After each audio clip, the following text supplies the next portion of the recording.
থেকে একটা পাথরের ট্রাম্পার লোড হয়ে আসছে। গোটা বীরভূমের থানাগুলো আসতে মাত্র 4,000 টাকা খরচা হয়।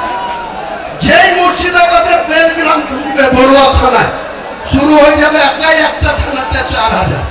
যেই কাঁদি আসবে, এক মহান মাতব্বর আছে মৃণাল সিনহা, কাঁদির আইসি, অমনি তার পাওয়ার 6,000 টাকা লাগবে গাড়ি পিছু। তাহলে 4 আর 6 10,000। বহরমপুর আছে হেডকোয়ার্টার, সেটা আবার নেমে যায় 2,000। এই তুলাবাজির ভাগ কে নেয়? তুলাবাজির ভাগ কোথায় যায়? ওয়াকফ নিয়ে। আপনি বললেন মুসলমানদের কোনো চিন্তা নাই, আমি মুখ্যমন্ত্রী থাকতে ওয়াকফ নিয়ে তোমাদেরকে ভাবতে হবে না। আমি একাই ওয়াকফ আইন মানছি না, অ্যামেন্ডমেন্ট মানছি না। কে বলেছিল? মুখ্যমন্ত্রী বলেছিল না আপনারা বলেছিলেন? বলেছিলেন।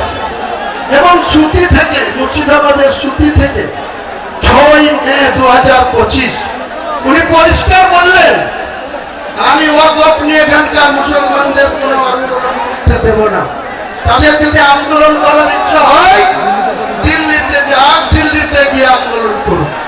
আপনার এত স্পর্ধা, আপনি রাজ্যের মুখ্যমন্ত্রী, গোটা রাজ্যের মানুষকে সুরক্ষিত রাখা আপনার মোরাল ডিউটি।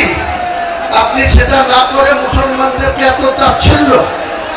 আপনার বেলার অফিসগুলা, ল্যান্ড দপ্তরের মন্ত্রী আপনি, বেলার অফিসগুলা কিভাবে লুট করছে, ন্যায্য জমি, খতিয়ান মুক্ত জমি, তাদের মিউটেশন